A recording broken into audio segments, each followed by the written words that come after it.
Alhamdulillah. Nous allons voir, Inch'Allah Tabaraka wa Ta'ala, quelle importance notre Seigneur Tabaraka wa Ta'ala a donné à ad-du'a, à l'invocation. Savons-nous invoquer Allah Azza wa Jal? Invoquons-nous notre Seigneur Tabaraka wa Ta'ala comme il se doit? Est-ce qu'on s'est frappé à la bonne porte lorsqu'on a une demande quelconque à faire? Ou est-ce qu'on perd notre temps tout simplement parce qu'on a frappé à la mauvaise porte?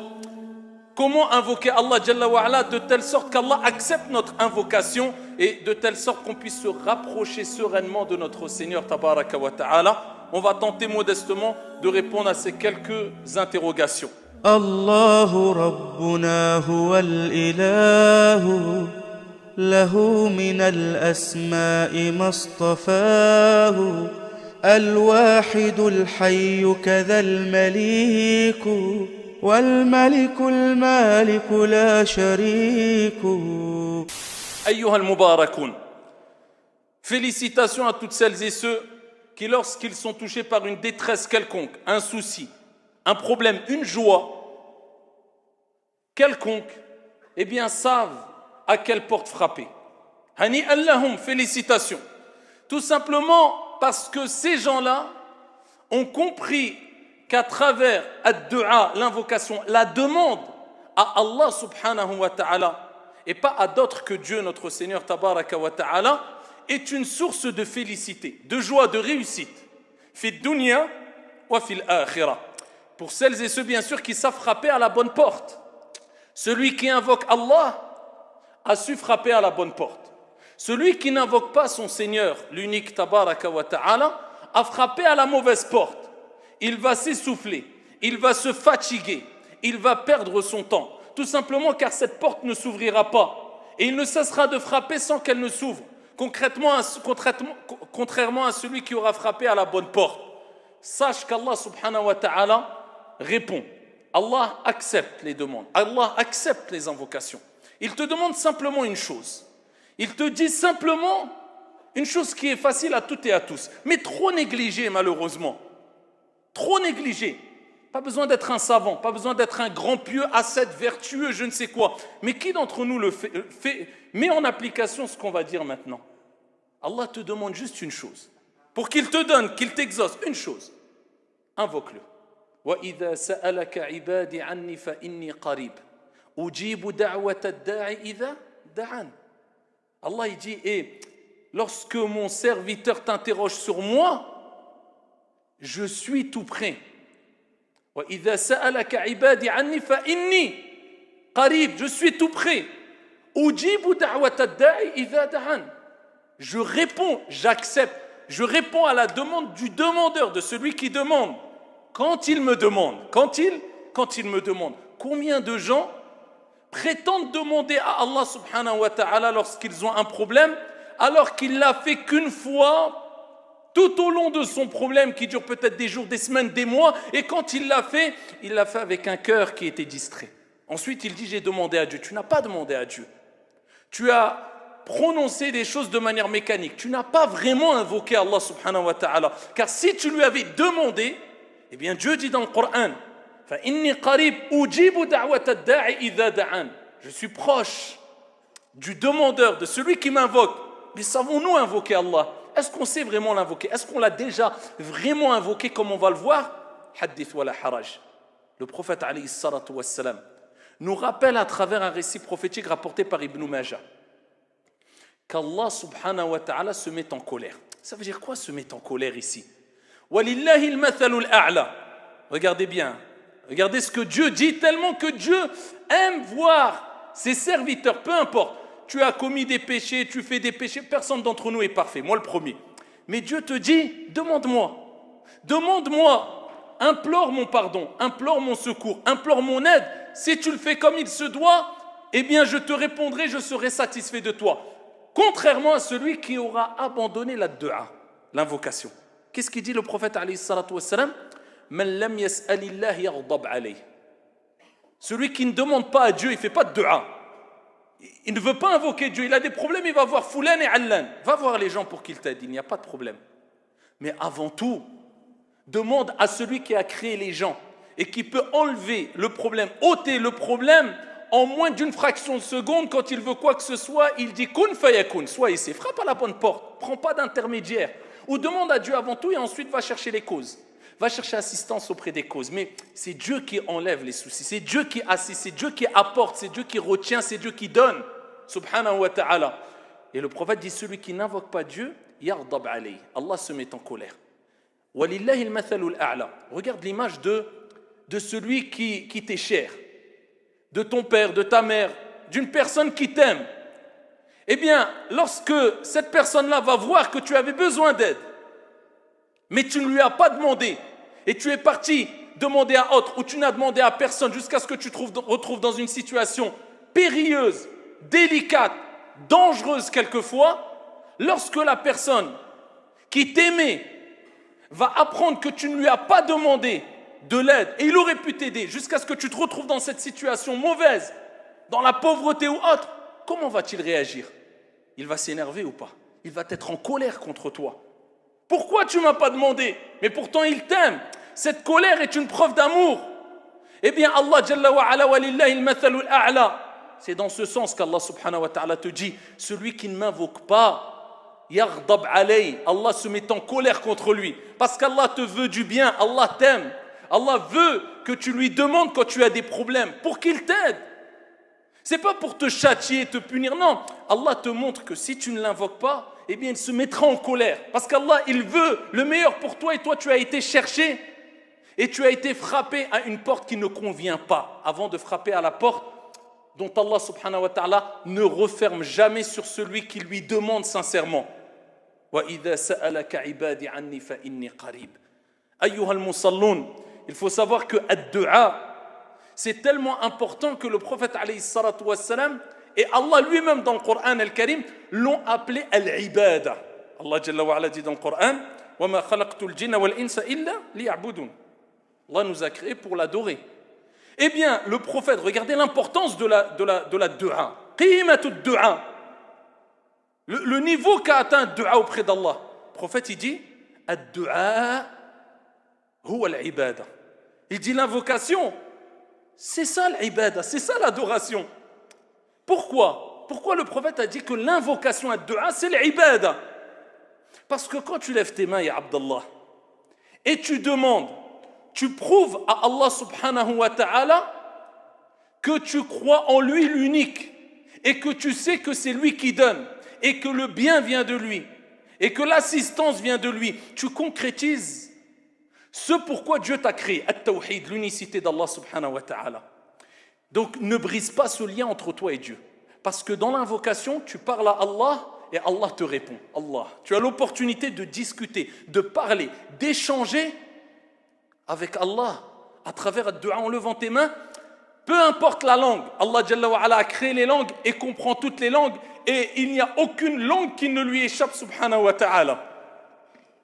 C'est que tu invoques Allah. Le principal, c'est que tu invoques Allah avec un cœur présent, avec concentration. Tu ne peux pas le faire en arabe, fais-le en français. Le mieux est en arabe, car la langue arabe est riche, les sens sont profonds. Mais si tu ne peux pas, fais-le en français. Fais-le en la langue que tu veux. Le principal, invoque avec ton cœur, avec concentration, loin de toute distraction.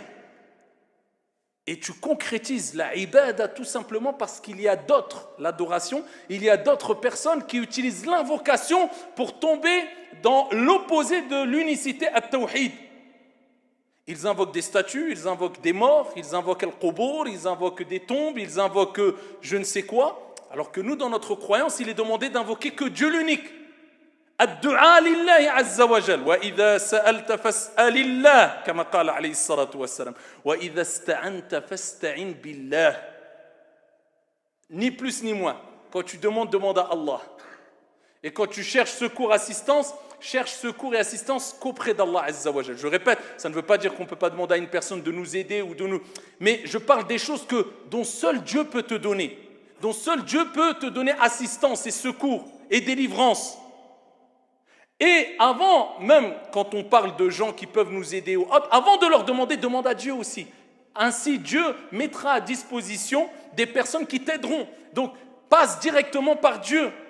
Allah subhanahu wa ta'ala nous rappelle que les critères les caractéristiques des serviteurs ibadur rahman, Allahumma ij'alna minhum, les serviteurs du miséricordieux. Parmi les sifat, les caractéristiques, c'est quoi? وَالَّذِينَ لَا يَدْعُونَ مَعَ اللَّهِ إِلَهًا آخَرَ. Et tout de suite après, Dieu il dit quoi? وَلَا يَقْتُلُونَ النَّفْسَ الَّتِي حَرَّمَ اللَّهُ إِلَّا بِالْحَقِّ وَلَا يَزْنُونَ وَمَنْ يَفْعَلْ ذَلِكَ يَلْقَى أَثَامًا إِلَى آخِرِهِ. Allah Jalla wa Ala dit, et il parle des serviteurs du miséricordieux, ce sont celles et ceux qui n'invoquent avec Dieu aucune autre divinité. Donc la preuve qu'il est important de concrétiser al-ibada, l'adoration dans le dua. Et compléter son adoration, c'est compléter l'invocation comme il se doit, invoquer Dieu comme il se doit, multiplier les invocations. وَالَّذِينَ يَدْعُونَ مِن دُونِ اللَّهِ. Allah Jalla wa Ala dit, et quant à ceux qu'ils invoquent en dehors de Dieu, لا يخلقون شيئا وهم يخلقون. Ceux qui vont invoquer Sidi Fulan ou la Qabr ou la je ne sais quoi ou la Mayyit ou la... Allah Jalla wa Ala dit وَالَّذِينَ يَدْعُونَ مِن دُونِ اللَّهِ لا يخلقون شيئا وهم يخلقون. Ceux qu'ils invoquent en dehors d'Allah subhanahu wa ta'ala ne créent rien du tout et ne peuvent rien créer. وهم يخلقون. Et eux ont été créés eux-mêmes. Donc Dieu te rappelle que n'invoque personne en dehors de Dieu, invoque Dieu, ainsi tu auras concrétisé l'adoration. Et c'est pour ça que le prophète a dit ad-du'a huwa al-ibada. L'invocation, c'est l'adoration même. Donc, sache une chose. Tu veux adorer Dieu? C'est pas qu'avec salat, c'est pas qu'avec des aumônes. Un des meilleurs moyens pour invoquer ton Seigneur tabaraka wa ta'ala, un des meilleurs et des plus faciles, subhanallah, et on délaisse cela. Un des meilleurs et des plus faciles, c'est de lever quelques grammes tes mains et de bouger quelques grammes ta langue et d'invoquer Allah. Ad-du'a huwa al-ibada. De quelle manière invoquer Allah subhanahu wa ta'ala pour que ça soit une véritable invocation? Écoute bien, ya Abdallah, rapporté par l'imam al-Tirmidhi bi sanadin hasan.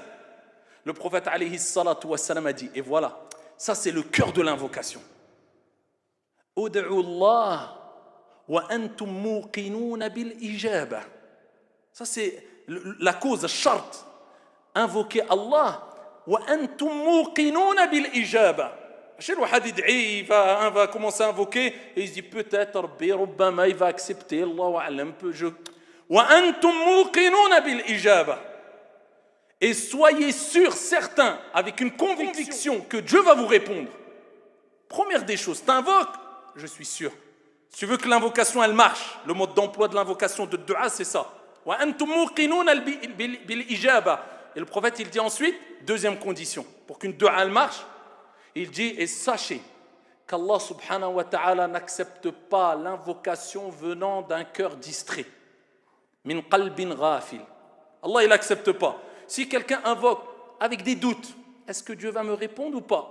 Ou il invoque en regardant sa montre, ou alors lui il est en train d'invoquer de dua, il est à la mosquée, mais son esprit là, géant ou à Carrefour ou je ne sais où, ça il ne faut pas espérer grand chose. Mais le prophète alayhi salatu wa salam, il dit Allah Jalla wa Ala n'accepte pas la dua d'un cœur distrait. Il faut que tu sois sûr qu'Allah va te répondre, parce qu'Allah il a promis. Ujibu da'wata da'in idha da'a. Allah il a dit. Sadaqallahu al-azim. Wa man ahsanu min Allahi qila. Allah sa parole n'est que véracité. Donc ça c'est la deuxième des choses. Wa antum muqinuna bil ijaba. Faut pas douter ou je. Troisième des choses. Le prophète sallallahu alayhi wa sallam fi sahih al-Bukhari wa Muslim fi sahihain. Troisième des conditions. Il dit alayhi salatu wa salam la taqulu Allahumma ighfir li in shi'ta.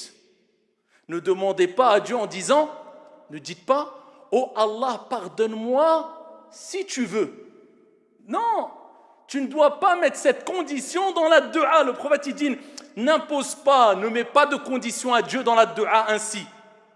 Il dit tu dois être ferme. Allahumma ighfirli faqat. Subhanallah. Comme si Dieu disait eh bien j'ai promis que je répondais. Ne dis pas si tu veux. Wa qudiya al-amr wa idha sa'alaka ibadi anni fa inni qarib ujibu da'wata ad-da'i idha da'an. Allah il te dit ne dis pas, le prophète te dit ne dites pas in shi't si tu veux. Comme par exemple on a tendance quelquefois à faire dua ou qu'Allah te donne ceci ou cela, Inch'Allah. Allah atik al-khair, barakallahu fik, Inch'Allah. لا تقول Inch'Allah. كما قال عليه الصلاة والسلام, لا تقول إن شئت. Pourquoi? Parce qu'on ne met pas de condition dans le dua. Allahumma ghfirli, hafidhakallah, barakallahu fik, razaqakallahu kadha wa kadha. لا تقول إن شئت أو إن شاء الله. هذا أفضل وأولى وأحوط. C'est plus prudent d'après les textes, c'est préférable, c'est meilleur. Pour montrer ta conviction. Vous voyez le degré de conviction qu'on doit avoir quand on invoque, comme le prophète alayhi salatu wassalam l'a dit. Plus que cela, le prophète alayhi salatu wassalam, regardez le cœur de dua, c'est l'insistance, c'est l'yaqin. Il disait, il est rapporté que le prophète, quand il invoquait, al-Rasoul alayhi salatu wassalam, il invoquait par 3 fois.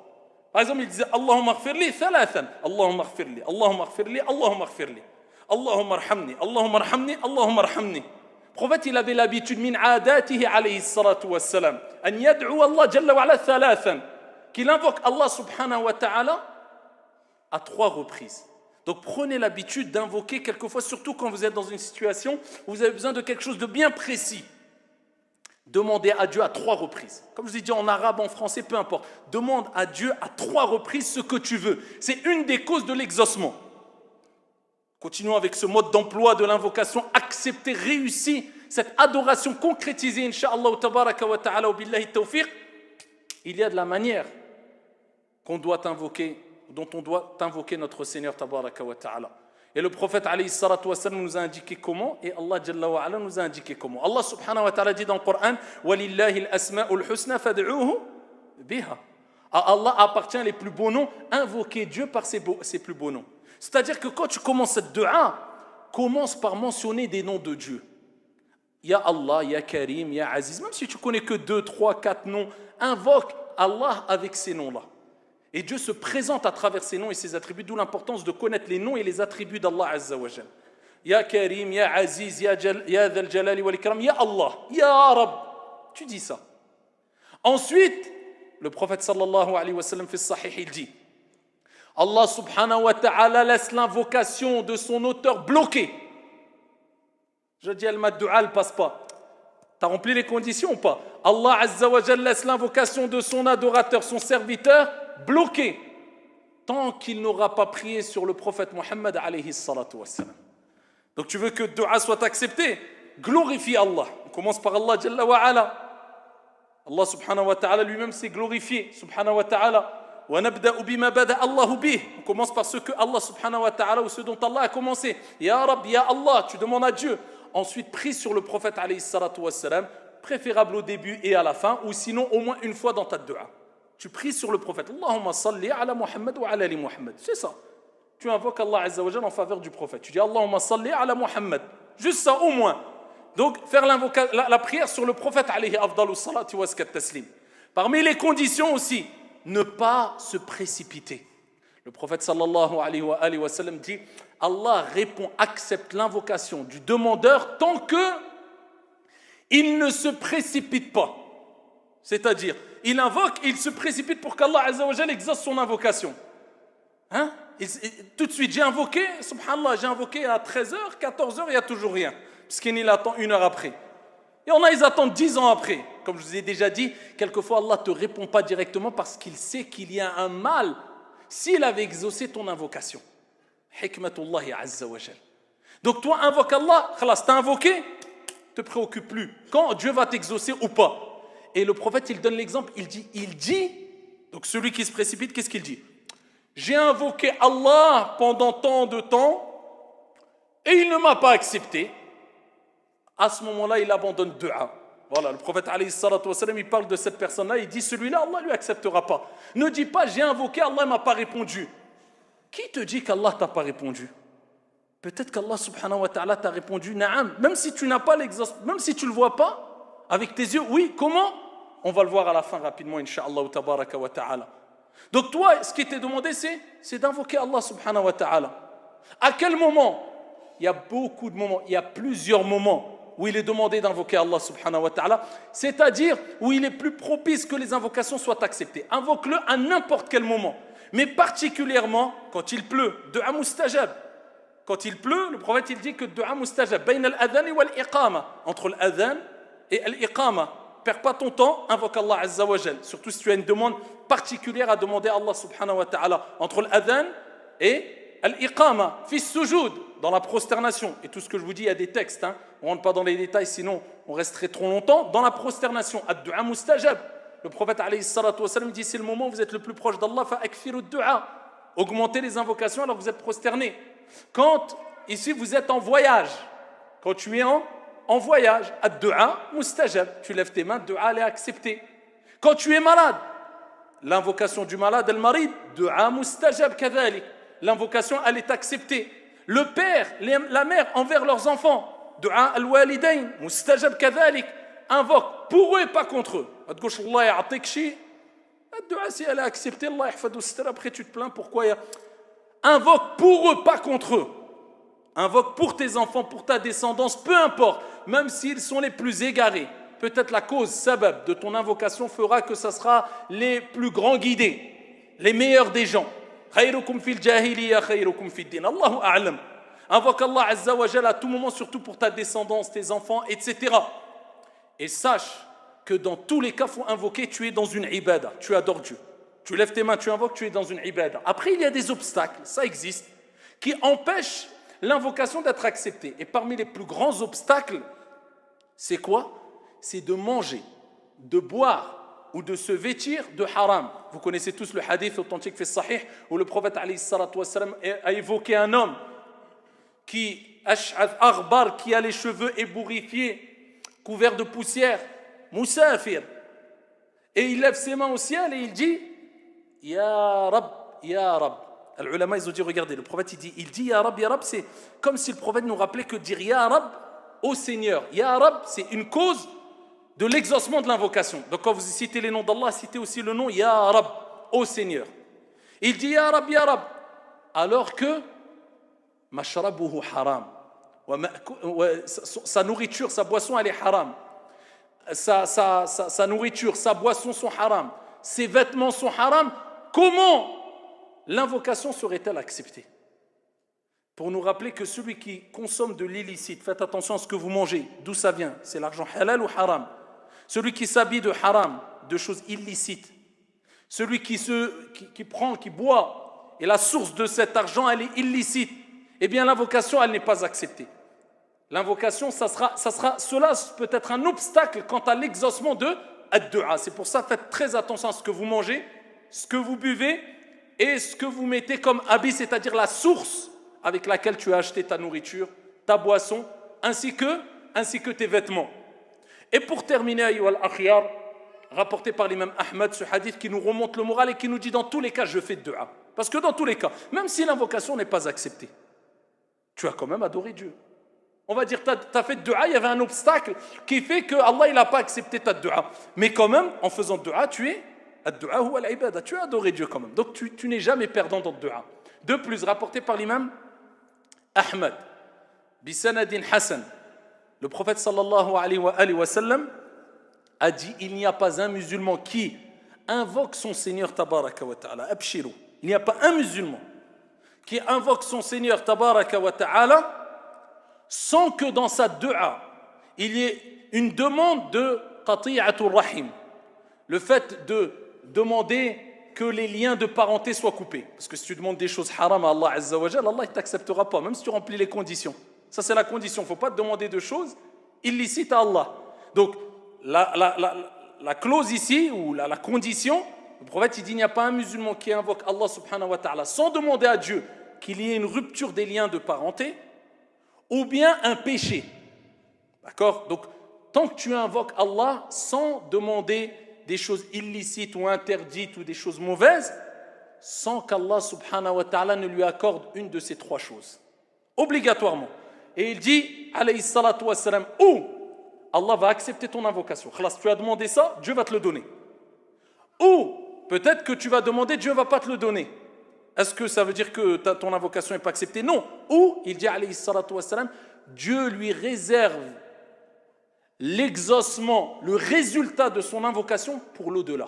Il aura une récompense dans l'au-delà, il dirait, Ya Rab, c'est quoi? Tu te rappelles, tu nous as invoqué? On te l'a donné? Non. Eh bien, elle est là, ton invocation.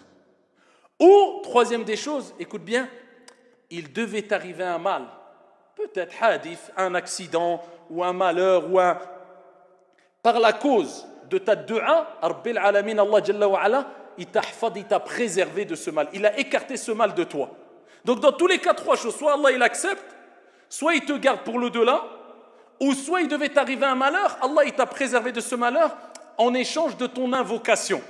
Voilà pourquoi dans tous les cas, invoquez Allah subhanahu wa ta'ala, votre Seigneur. Et akthiru min ad-du'a, augmentez au maximum les invocations. Pour vous, pour vos frères, pour vos sœurs, pour les musulmans. Tellement que la dua est bonne et appréciée auprès de Dieu, que le prophète alayhi salatu wassalam a dit que quand tu demandes le pardon, écoutez bien, des milliards de hasanat, des milliards, en 3 secondes, c'est possible? Quand tu demandes le pardon pour les croyants et les croyantes, tu auras une récompense, une hasana, une récompense pour chaque croyant ou croyante. En disant quoi? Allahumma ghfir lil mu'minina wal mu'minat. Ça veut dire que tu dis, ya Allah, pardonne aux croyants et aux croyantes. Pour chaque croyant, chaque croyante, tu as une hasana. Donc, il y a combien de croyants et croyantes qui ont existé? Al-ahya'i minhum wal amwat, les vivants et les morts. Des milliards. En 3 secondes, tu as gagné des milliards de hasanat. Pourquoi tu as fait de dua pour eux? Et le prophète fait sahih, il dit, quand tu fais de dua pour ton frère, tu dis, Allahumma ghfir li akhi fulan, il y a le malaïka des anges, ils disent Amin et pour toi de même. Donc quand tu fais de dua pour ton frère, les anges ils disent Amin. Donc ils disent Amin, oh Allah accepte. Donc tu as l'invocation des anges déjà. Et ils font de dua pour toi, ils disent et pour toi de même. Donc invoquez pour vous, invoquez pour vos frères. Ne soyez pas avares dans les invocations. Et surtout qu'on a des invocations spécifiques, particulièrement les évocations et les invocations du soir et du matin. Apprenez-les. Au fur et à mesure, tu vas les retenir par cœur, particulièrement les plus importantes, ceux qui protègent. A'udhu bi kalimatillahi tammati min sharri ma khalaq. Bismillahi alladhi la yadurru ma'a ismihi shay'un fil ardi wa la fis sama' wa huwa as-sami'ul 'alim. Ces invocations qui sont extrêmement importantes. Quand tu sors de chez toi, quand tu rentres chez toi, invocation, invocation. Au fur et à mesure, essaie de te faire un programme. J'apprends une par semaine, juste une par semaine. Et tu ne l'oublieras pas, pourquoi? Parce que chaque jour, tu vas la dire. Quand tu rentres chez toi, quand tu sors de chez toi, quand tu as un problème, quand tu as une difficulté. Apprenez par cœur les invocations et les évocations. À chaque fois que vous les dites, vous êtes dans une ibada. Et n'oubliez jamais cette parole du prophète alayhi salatu wassalam. Ad-du'a huwa al-ibada. L'invocation, c'est l'adoration même. هذا وصلوا وسلموا